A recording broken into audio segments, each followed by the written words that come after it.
پہلی بات جس کا سمجھنا ازحد لازم اور ضروری ہے کہ سیرت امیر معاویہ رضی اللہ تعالی عنہ ان کی شخصیت میں جہاں ان کی ذات کا کردار ہے وہاں ایک بچے کی کامیابی اور کامرانی میں ان کے والدین کا بھی کردار کا بڑا ہی دخل ہوا کرتا ہے۔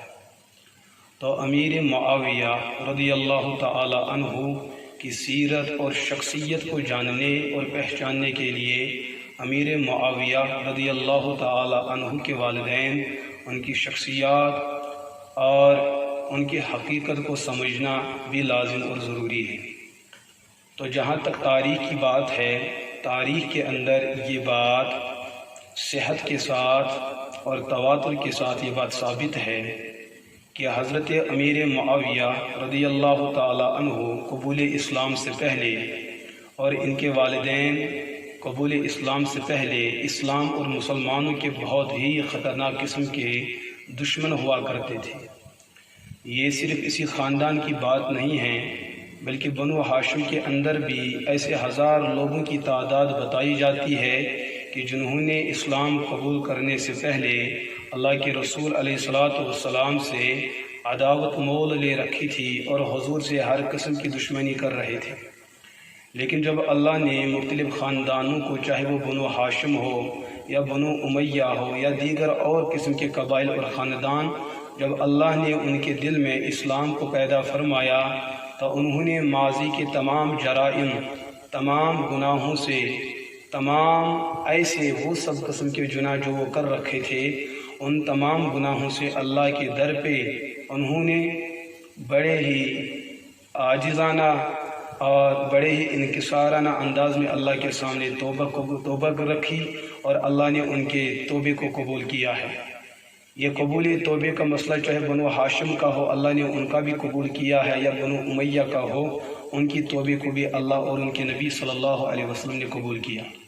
یہ اسلام کا نظام ہے، یہ اسلام کا ضابطہ ہے۔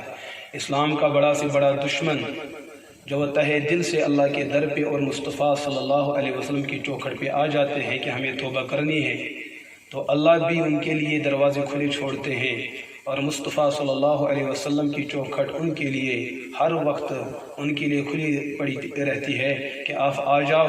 مصطفیٰ کی دعوت و تبلیغ، مصطفیٰ کی نبوت کا مقصود و مطلوب تو یہی ہے کہ انسان کفر چھوڑے اور ایمان کے دائرے میں داخل ہو جائے۔ تو حضرت معاویہ رضی اللہ تعالی عنہ کے جو والد گرامی ہیں، جن کی کنیت ابو سفیان ہے، ابو سفیان کے نام سے وہ زیادہ جانے جاتے ہیں، لیکن نام ان کا ہے صخر بن حرب۔ ان کا نام صخر ہے، ان کے والد کا نام حرب ہے، ان کے والد کا نام امیہ ہے، ان کے والد کا نام عبد شمس ہے، اور ان کے والد کا نام عبد مناف ہے۔ یہ جو عبد مناف ہے اس کی دو اولادیں تھی، ایک ہاشم بنو ہاشم اور ایک بنو امیہ۔ عبد مناف سے ہاشمی خاندان بھی چلا ہے اور عبد مناف سے ہی بنو امیہ خاندان چلا ہے۔ یہ آپس میں چچیرے بنتے اور لگتے ہیں، ان کے آپس میں رشتہ داریاں ہیں۔ زمانے جاہلیت میں بھی ان کی رشتہ داریاں مشہور و معروف ہیں، اور دور اسلام میں بھی ان کی رشتہ داریاں مشہور و معروف ہیں۔ حضور علیہ السلام کے وصال کے بعد جب خلافت کا دور شروع ہوا، اس زمانے میں بھی ان کے آپس میں رشتہ داری مشہور و معروف ہیں۔ جب چار خلفاء کا دور گزرا، ان کے بعد جو ہے حضرت معاویہ رضی اللہ تعالی عنہ، یا اس کے بعد جو سلسلہ آگے بڑھا، تب بھی ان کا رشتہ آپس میں چلتا رہا۔ ابو سفیان صخر بن حرب یہ وہ شخصیت ہے کہ ان کی بیٹی حضرت رملہ، جن کو ام حبیبہ رضی اللہ تعالی عنہا کے نام سے جانا جاتا ہے، وہ حضور علیہ السلام کی زوج محترمہ ہے اور ابو سفیان کی بیٹی ہے۔ حضرت رملہ ام حبیبہ جو ابو سفیان کی بیٹی ہے، حضور کی زوج محترمہ ہے اور امیر معاویہ کی بہن ہے، یہ حضور علیہ السلام کے نکاح میں ہوتی ہے، اور امت کی ماؤں میں امہات المؤمنین میں حضرت ام حبیبہ کو شامل ہونے کا شرف حاصل ہوتا ہے۔ تب ابو سفیان نے اسلام قبول نہیں کیا ہوتا جب ان کی بیٹی حضور علیہ السلام کے عقد نکاح میں آئی ہوئی تھی۔ تو ابو سفیان اس رشتے کے اعتبار سے حضور علیہ السلام چونکہ ان کے داماد کہلاتے ہیں اور حضور ان کے خسر، حضور ان کے داماد کہلاتے ہیں اور ابو سفیان حضور علیہ السلام کے خسر کہلاتے ہیں۔ تو رشتہ پہلے سے بنا تھا، بنو ہاشم کا بنو امیہ کے ساتھ پہلے سے رشتہ چلا آ رہا ہے۔ تبھی جا کے حضور علیہ السلام نے ابو سفیان کی بیٹی کا نکاح اپنے حق میں قبول فرمایا۔ لیکن یہ بات یاد رکھے کہ ابو سفیان کا جو ماضی تھا بہت ہی خطرناک تھا، ہر محاذ پہ وہ مسلمان اور اسلام کو کمزور کرنے کی در پہ تھا۔ لیکن دیگر کفار کے دل میں ضد تھی، اناد تھا، تکبر تھا، لیکن ابو سفیان رضی اللہ تعالی عنہ حالت کفر میں اسلام کے خلاف بہت ہی سخت تھے، لیکن ان کے دل میں وہ ضد اور اناد کا جذبہ وہ موجود نہیں تھا جو دیگر کفار کے اندر تھا۔ بلکہ روایات کے اندر یہ بات بھی نظر آتی ہے، سیرت ابن کثیر علیہ رحمہ، سیرت ابن ہشام کے اندر، سیرت تبری کے اندر یہ بات موجود ہے۔ ایک دن حضرت اماں فاطمہ رضی اللہ تعالی عنہا رسول اللہ صلی اللہ علیہ وسلم کی چھوٹی صاحبزادی اپنے گھر سے نکلتے ہیں، راستے میں ان کو ابو جہل سے ملاقات ہوتی ہے۔ اماں فاطمہ صغر سنی کے ماحول میں چھوٹی بچی تھی۔ جب ابو جہل نے حضرت اماں فاطمہ کو دیکھا اور اس کا غصہ آپے سے باہر ہوا، یہ سمجھتے ہوئے کہ یہ محمد عربی علیہ السلام کی صاحبزادی ہے، حضور کا غصہ اس بچی پر اتارنے کے لیے حضرت فاطمہ کے مبارک چہرے پہ تماچا رسید کیا۔ اب چھوٹی بچی تھی، بہت رو پڑی، تڑپ پڑی اور دوڑ کے اللہ کے رسول علیہ السلام اپنے بابا کی خدمت میں آئی۔ معصوم آنکھوں سے مبارک آنسو بہہ رہے تھے۔ حضور علیہ السلام نے اپنی بیٹی سے پوچھا کہ کیا معاملہ ہوا؟ اماں فاطمہ رضی اللہ عنہا نے پورا معجزہ سنایا۔ مؤرخین نے یہ بات نقل کی ہے، اس وقت حضور علیہ السلام کی نگاہیں اٹھ رہی تھی، آگے ابو سفیان چل رہے تھے۔ ابو سفیان نے اماں فاطمہ کی اس گفتگو کو سنا اور حضور علیہ السلام کی مبارک چہرے کی ناراضگی کو محسوس کیا، لیکن ابو سفیان ابھی اسلام قبول نہیں کیے تھے۔ ابو سفیان نے جب اس معصوم سی بچی کی اس آہ و پکار کو سنا تو انہوں نے اماں فاطمہ کو کہا، بیٹا چلو میرے ساتھ، کیا تم ابو جہل چچا سے بدلہ لینا چاہتی ہو؟ تو اماں فاطمہ نے کہا، جی میں اس سے بدلہ لینا چاہتی ہوں۔ مورخین نے بیان کیا کہ ابو سفیان صخر بن حرب رضی اللہ تعالی عنہ جب وہ کافر تھے، حالت کفر میں تھے، انہوں نے اماں فاطمہ کو اپنے کاندھے پہ بٹھایا اور ابو جہل کے یہاں چل دی۔ اور مورخین نے یہ بات بھی لکھی ہے کہ ابو جہل ایک قداور انسان تھے، ان کی شخصیت اہل کفار اور وہاں بے دینوں کے یہاں مسلمہ تھی، لیکن ابو سفیان بھی کچھ پیچھے نہیں تھے۔ ابو سفیان جنگی معاملات کے اندر ان کے امام اور مرشد سمجھے جاتے تھے۔ ابو سفیان رضی اللہ تعالی عنہ ابو جہل کے پاس پہنچے اور ابو جہل کے دونوں ہاتھوں کو پیچھے کی طرف لے کر باندھ دیا اور بیٹی اماں سے فرمایا، اماں فاطمہ سے کہا کہ اپنا قصاص لے لو۔ مورخین نے اس بات کو نقل کیا ہے، اماں فاطمہ نے اپنے معصوم ہاتھوں کو اٹھا کر ابو جہل کے چہرے پہ تماچا رسید کیا اور ہنستے ہنستے ہنستے ہنستے دوبارہ اپنے بابا محمد عربی علیہ السلام کے پاس آئی اور حضور سے کہہ دیا، اے میرے ابا، چچا ابو سفیان نے مجھے بہت ہی زیادہ خوش کیا۔ مورخین نے بیان کیا تب حضور علیہ السلام کے چہرے پہ ایک مسکراہٹ کا سا ماحول چھا گیا۔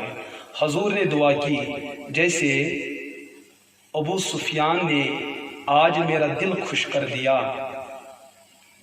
اور میری بیٹی کے حق میں اس کو انصاف دلایا، ربا میں دعا کرتا ہوں کہ ابو سفیان رضی اللہ تعالی عنہ کے ساتھ آپ بھی رحم اور کرم کا معاملہ فرما دیجیے۔ دوستو، یہی وہ بات تھی، یہی وہ تڑپ اور فکر تھی کہ ابو سفیان فتح مکہ کے موقع پہ ایک پہاڑی پہ کھڑے بیٹھے نظر کر رہے تھے، دیکھ رہے تھے، اور ان کے ساتھ حضرت عباس رضی اللہ تعالی عنہ جو حضور کے چچا تھے، انہوں نے بھی انہی دنوں پہلے اسلام قبول کیا تھا۔ ابو سفیان اور عباس آپس میں ایک دوسرے کے ندیم، آپس میں ایک دوسرے کے مجلسی ہوا کرتے تھے۔ حالت کفر میں رہ کر یہ دو آپس میں ان کی بنتی تھی، یہ آپس میں ایک دوسرے کے یہاں رات گزارا کرتے تھے۔ تو عباس رضی اللہ تعالیٰ عنہ نے حضرت ابو سفیان سے پہلے ہی اسلام قبول کیا تھا، لیکن آپس میں ان کی چلتی اور بنتی تھی، آپس میں ان کی ملاقات ہوتی تھی، تو حضرت عباس نے دوستی کا حق سمجھتے ہوئے وہ حضرت ابو سفیان کی ذہن سے بھی فرمایا کرتے تھے کہ آپ جو مسلمانوں اور اہل اسلام کے خلاف اس طریقے سے جو ہے ہر وقت میدان میں نظر آتے ہیں، اس چیز کو چھوڑ دیجئے، آپ پیغمبر کی تعلیمات کو دیکھ لیجئے، ان کو سن لیجئے، مسلمانوں کے اخلاق و اطوار پر آپ غور کر لیجئے۔ یہی سلسلہ اور یہی محنت جاری تھی۔ ایک دن جو فتح مکہ کا دن آیا، مسلمان فقہ کی طرف لوٹ رہے تھے، بڑے والہانہ انداز میں، بڑے تفاخرانہ انداز میں، اور ان کو اللہ نے جو فتح اور نصرت عطا کر رکھی تھی، ابو سفیان پہاڑی پہ بیٹھ کر یہ نظارہ دیکھ رہے تھے اور عباس سے کہہ رہے تھے، عباس تیرا بھتیجا، اس کی تو بڑی ٹھاٹھ لگ چکی ہے۔ حضرت عباس نے کہا، یہ بادشاہیت کے طلبگار نہیں ہے، یہ حکومت کے طلبگار نہیں ہے، یہ اصل میں حضور علیہ السلام کے اس دین کی کامیابی ہے جو دین لے کر وہ ہمارے پاس آئے ہیں، گھر گھر آئے ہیں، در در گئے ہیں اس دین کی دعوت کو لے کر، یہ اس دین کی کامیابی ہے، ورنہ میرا بھتیجا بادشاہیت اور حکومت کو نہیں چاہتے۔ تو عباس رضی اللہ تعالی عنہ حضرت ابو سفیان کی طرف نظریں اٹھائے ہوئے تھے۔ ابو سفیان نے کہا، کیا میرا اسلام قبول کیا جا سکتا ہے؟ اگر میں محمد عربی علیہ السلام کی خدمت میں چلے جاؤں، کیا وہ میرے اسلام کو قبول کریں گے؟ ابو سفیان کو جو ہی یہ کہنا تھا، حضرت عباس نے فرمایا، میں انہی الفاظ اور انہی کلمات کا کتنے عرصے دراز سے ترس رہا تھا، انتظار میں تھا کب آپ کی زبان سے یہ کلمات نکلنے پائے۔ تو ایک ساتھ دونوں دوست ایک ساتھ حضور علیہ السلام کی خدمت میں چلتے ہیں۔ مورخین بیان کرتے ہیں، صحابہ نے جو ہی ابو سفیان کو دیکھا، ان کا ماضی یاد آیا کہ ابو سفیان نے کیسے اہل اسلام اور مسلمانوں کا شب خون مارا ہے، ان کی زندگیوں کو بہت ہی تنگ کر رکھا تھا۔ تو صحابہ اٹھے، الیوم یوم الملحمہ، آج انتقام کا دن ہے، آج ہر بات سے قصاص لیا جائے گا۔ حضور علیہ السلام اٹھ کھڑے ہوئے، کہا، صحابہ الیوم لا یقول الیوم یوم الملحمہ، یہ مت کہو آج کا دن انتقام کا دن ہے، بلکہ یہ کہو الیوم یوم المرحمہ، یہ محبت کا دن ہے، یہ ایک دوسرے کو معاف کرنے کا دن ہے، یہ انتقام کا دن نہیں ہے، اپنے غیروں کو سینے سے لگانے کا دن ہے۔ جو ہم سے بوجہ کفر کے بچھڑے ہوئے تھے، وہ ایمان کی طرف سبقت کر رہے ہیں، یہ دن ان کے لیے جو ہے عقیدت کا دن ہے، احترام کا دن ہے، یہ دن انتقام کا دن نہیں ہے۔ جب حضور علیہ السلام نے یہ اعلان عام کیا تو صحابہ کی جو تلواریں نکلی ہوئی تھی وہ نیاموں میں واپس چلی، کیونکہ صحابہ تھے، وہ جذبات کے قائل نہیں تھے، وہ حضور علیہ السلام کی ادا پر مرنے اور مٹنے والے لوگ تھے۔ انتقام کی تلوار کو ٹھنڈا کر دیا، اور حضور علیہ السلام خود بذات خود اٹھ کھڑے ہوئے اور حضرت ابو سفیان کا استقبال کیا اور کہا، یا ابا سفیان، اے ابو سفیان، اللہ نے آپ کی مدد فرمائی، آپ تشریف لائے۔ جب ابو سفیان حضور کے دربار میں آئے اسلام قبول کرنے کے لیے، اس وقت حضور نے، مسلم کی روایت ہے، حضور نے 3 چیزوں کا نام لے کر یہ فرمایا، جو ان 3 چیزوں کے سائے میں آئے گا اس کو امن دیا جائے گا۔ اس وقت جو کفار تھے، مشرکین تھے، منافقین تھے، ان کو بتایا گیا جو مسجد حرام کے اندر داخل ہوگا اس کو امن دیا جائے گا، اور ساتھ میں یہ بھی بتا دیا گیا، وَمَن دَخَلَ فِي دَارِ أَبِي سُفْيَانَ فَهُوَ آمِن، جو ابو سفیان رضی اللہ تعالی عنہ کے گھر میں داخل ہوگا اس کو بھی امان دیا جائے گا۔ یہ حضور علیہ السلام کی فراست تھی، ان کی حکمت تھی کہ ابو سفیان کی شخصیت کو بھی اس احترام سے نوازا، بلکہ ان کی شخصیت کو دیگر لوگوں کے لیے امن و امان کا بہترین ذریعہ بھی بیان کیا۔ لہذا حضرت ابو سفیان کا جو ماضی تھا اس کو حضور علیہ السلام نے ایسے نظر انداز کیا، اور کبھی زندگی کی آخری لمحے تک کبھی حضرت ابو سفیان کو یہ نہ کہا کہ تم نے ہم پر ظلم کے پہاڑ ڈالے تھے۔ لیکن آج مسلمانوں کا وہ قوم جو ابو سفیان کی گزشتہ زندگی کو بیان کرتے ہیں اور ان کی ان ناروا اقدامات کو بیان کرتے ہیں کہ ابو سفیان ظالم ہے، علیہ باللہ، ارے ان کا ماضی گزر چکا ہے۔ حضور نے فرمایا، التائب من الذنب کما لا ذنب لہ، جو انسان توبے پہ آ جاتا ہے اس کے گناہ سب معاف ہو جاتے ہیں۔ حضور نے فرمایا، ان الاسلام یہدم ما کان قبلہ، بوجہ ایمان کے، بوجہ اسلام کی قبولیت کے انسان کے پچھلے تمام گناہ معاف ہو جاتے ہیں۔ اور عجیب و غریب بات ہے لوگوں کا مزاج کیا ہے کہ بنو امیہ خاندان سے جو نفرت کی انتہا ہے، اس نفرت میں یہ لوگ صحابہ کی عظمت کو بھول جاتے ہیں، ان کے اس کردار کو بھول جاتے ہیں جس کردار کی وجہ سے حضور علیہ الصلوۃ والسلام نے ان کو قلب نبوت کے ساتھ اپنے سینے مبارک کے ساتھ لگا دیا۔ بنو امیہ ہو یا بنو ہاشم، ان میں ایسے افراد کی کمی نہیں ہے جو حضور کے دشمن ہوا کرتے تھے، لیکن دشمنی کو چھوڑ دیا، اسلام میں داخل ہوئے، تو ان کے زمانے ماضی کو کیسے بیان کیا جا سکتا ہے کہ یہ ایسے ظالم تھے؟ یہ بس ضد ہے، اناد ہے وقت کے روافض، وقت کے نیم روافض کا حضرت ابو سفیان رضی اللہ تعالیٰ کے خاندان کے ساتھ، کیونکہ یہی وہ خاندان ہے جنہوں نے منافقین کو سر اٹھانے نہیں دیا، یہی وہ خاندان ہے جنہوں نے یہود و نصارہ کے تمام برے ارادوں کو خاک میں ملا دیا، یہی وہ لوگ ہیں جنہوں نے خلافت راشدہ کے خلاف، جن لوگوں نے بھی منافقتاً اور سبائی ارادے کے طور پر ان خلافت کو اور اہل خلافت حضرت خلفائے راشدین رضی اللہ عنہ کے خلاف جس قسم کی بھی انہوں نے محض آرائی کر رکھی تھی، ان کے ارادوں کو خاک میں ملانے والے ابو سفیان اور ان کے خاندان کے جملہ افراد ہیں رضی اللہ عنہ اجمعین۔ اسی وجہ سے رافضی لوگ اس خاندان کے خلاف ذہن بناتے ہیں، اور آج کل نیم رافضیوں کا پیشوا مرزا انجینئر علی، وہ بھی یہی جو ہے راگ الاپتا رہتا ہے، ابو سفیان ایسا تھا، معاویہ ایسا تھا، ارے ماضی ان کا نکل چکا ہے، اب وہ دور ہے کہ اب وہ حضور کے صحابی بن چکے ہیں۔ اگر انصاف کی بات کی جائے، ہاشمی خاندان کے اندر ابو سفیان بن حارث کے نام سے ایک صحابی مشہور اور معروف ہے، ہاشمی خاندان۔ علامہ ابن کثیر علیہ رحمہ نے البدایہ والنہایہ جلد 7 صفحہ 103 انہوں نے عنوان قائم کیا ہے ابو سفیان بن حارث رضی اللہ تعالیٰ، یہ صحابی ہے لیکن یہ ہاشمی خاندان سے، حضور کے خاندان سے تعلق رکھتے ہیں۔ اور دوسرے کون ہیں جو بنو امیہ خاندان سے تعلق رکھتے ہیں؟ ابو سفیان صخر بن حرب، حضرت امیر معاویہ رضی اللہ تعالیٰ عنہ کے والد گرامی، دونوں کا نام ہے ابو سفیان۔ اور تاریخ بدایہ والنہایہ کے اندر یہ بات لکھی ہے، یہ جو ابو سفیان بن حارث تھے رضی اللہ عنہ، یہ حضور علیہ السلام کے عیب جوئی بیان کیا کرتے تھے، حضور اور مسلمان اور اسلام کے خلاف ہجو بیان کیا کرتے تھے، غلط قسم کے اشعار بیان کیا کرتے تھے، حضور کو برا بلا کہا کرتے تھے۔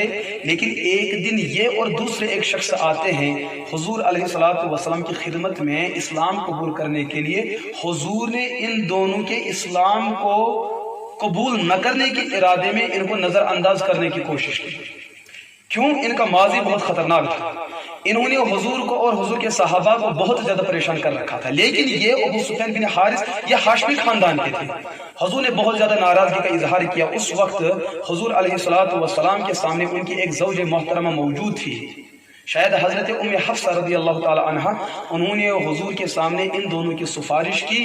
حضور علیہ السلام نے ان کی ماضی کی غلطیوں کو معاف کیا اور ان کے اسلام کو پسند کیا اور ان کے اسلام کو قبول کیا، اور اسلام قبول کرنے کے بعد کبھی بھی حضور نے زندگی کے آخری لمحے اور وقت تک کبھی بھی اس ہاشمی خاندان ابو سفیان بن حارث رضی اللہ تعالی عنہ کو یہ کہہ کر تانا نہیں دیا کہ آپ مجھے برا کہا کرتے تھے، آپ میرے عیب جوئی کیا کرتے تھے۔ ارے ماضی تھا، گمراہی کا ماضی تھا، لیکن جب اسلام قبول کیا تو الاسلام یہدم ما کان قبلہ، اس ابو سفیان کے پچھلے تمام گناہ معاف۔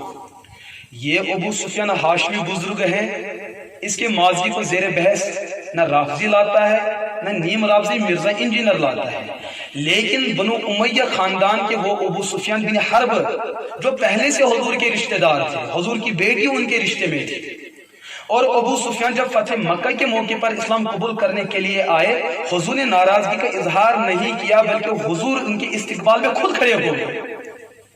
ابو سفیان بن صخر حضرت امیر معاویہ کے والد گرامی، ابو سفیان کے اسلام کا انتظار خود محمد عربی علیہ السلام فرمایا کرتے تھے۔ حضور نے ان کے گھر کو دارالامن قرار دیا ہے، ان کے اسلام کو قبول کیا ہے، اور اسلام قبول کرنے کے بعد جو ان کی قربانیاں ہیں ان کو بھی نظر انداز نہیں کیا گیا، بلکہ ان کی قربانیوں کے پاداش میں ان کی صحابیت کی اس بہترین نعمت کی وجہ سے حضور علیہ السلام نے ان کو اعلیٰ مناصب پر فائز اور قائم اور دائم رکھا۔ اور آج رافضی اور نیم رافضی لوگ امت مسلمہ کے دماغوں میں یہ شیطانیت کا سبق برتے ہیں کہ ابو سفیان نے ماضی کے اندر یہ سب کچھ کیا۔ میرے دوستو، یہ صرف ابو سفیان کی بات نہیں، جو بھی زمانے ماضی کے اندر رہا کرتے تھے ان کا کفر واضح تھا، ان کے مظالم واضح تھے، ان کی دست و گریبانی واضح تھی۔ حضرت فاروق اعظم رضی اللہ تعالیٰ عنہ، ان کو آپ جانتے ہیں ان کا ماضی کیسا تھا، لیکن جب وہ ایمان کی نعمت سے متصف ہو گئے ان کے ماضی کو ایسے نظر انداز کر دیا گیا جیسے کہ انہوں نے گناہ ہی نہیں کر رکھا تھا۔ یہی تو مزاج اسلام ہے، یہی تو مزاج نبوت ہے، یہی تو کار نبوت ہے۔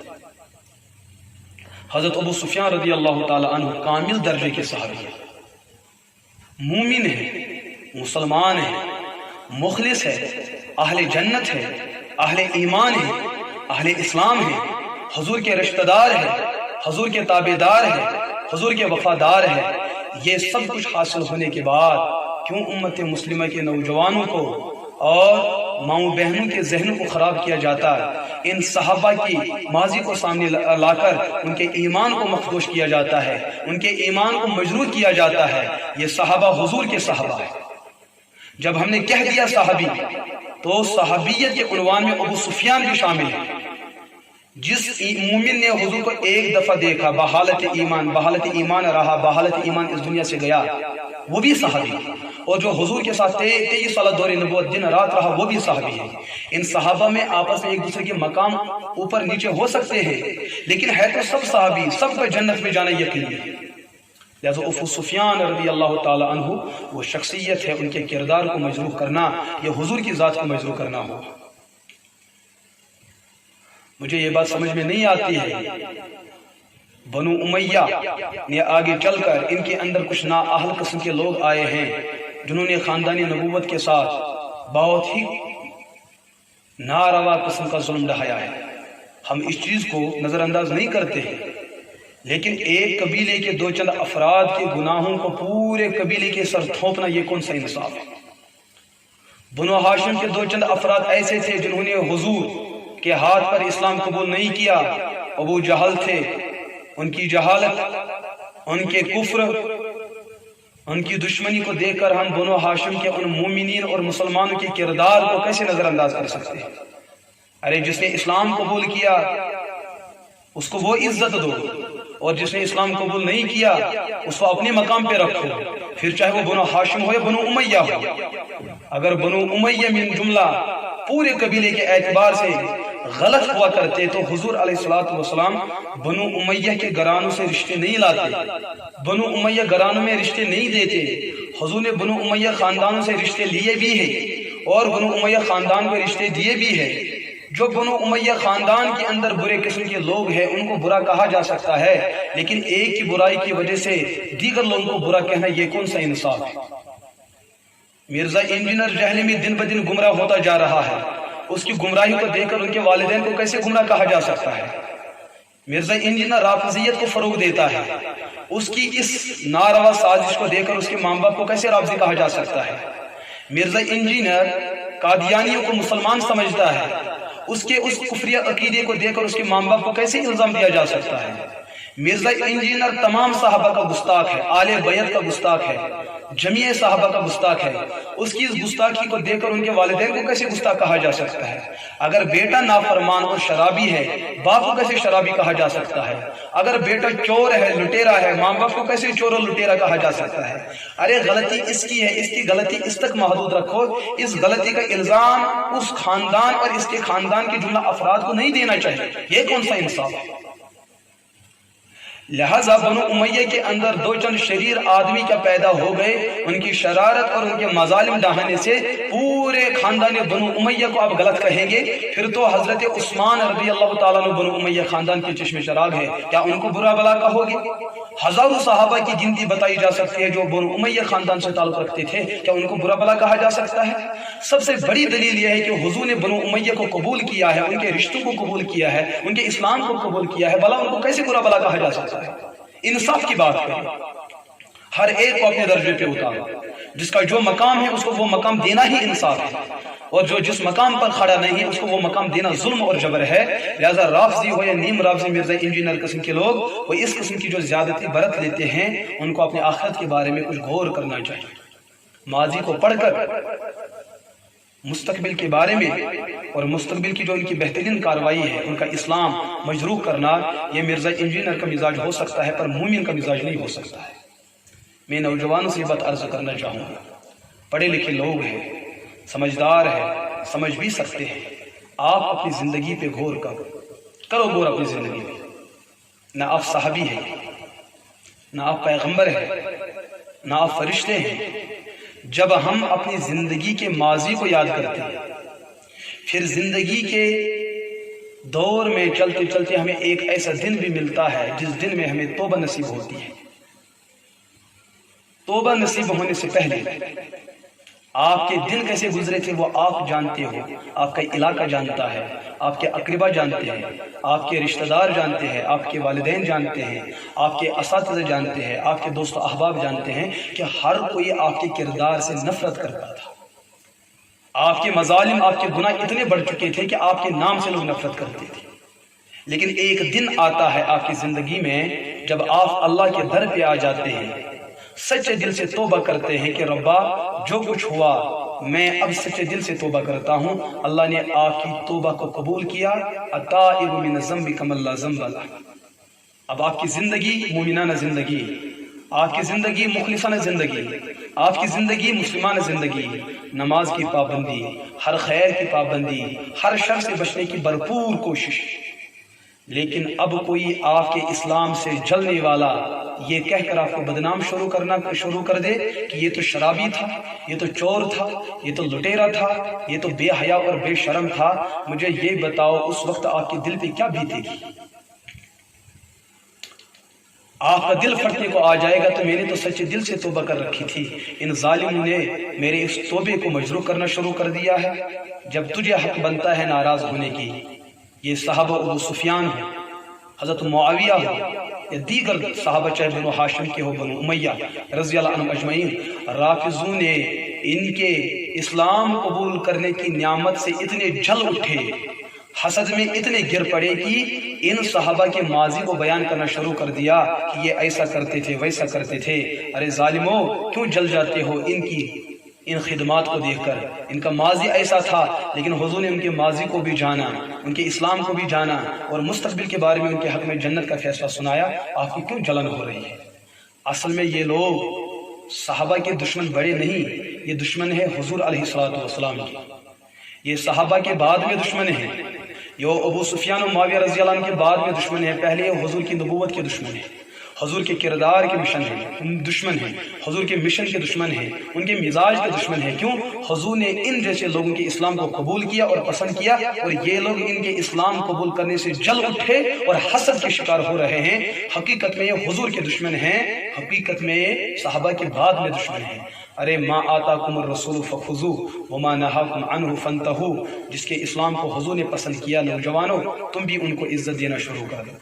جن لوگوں کو حضور نے ناپسند کیا آپ ان کو ناپسند رکھیں، آپ ان کے ساتھ نفرت رکھیں، لیکن جن کے ساتھ محبت کرنا حضور نے ایمان بتایا ہو ان کے ساتھ محبت رکھنا اور کرنا ایمان ہے۔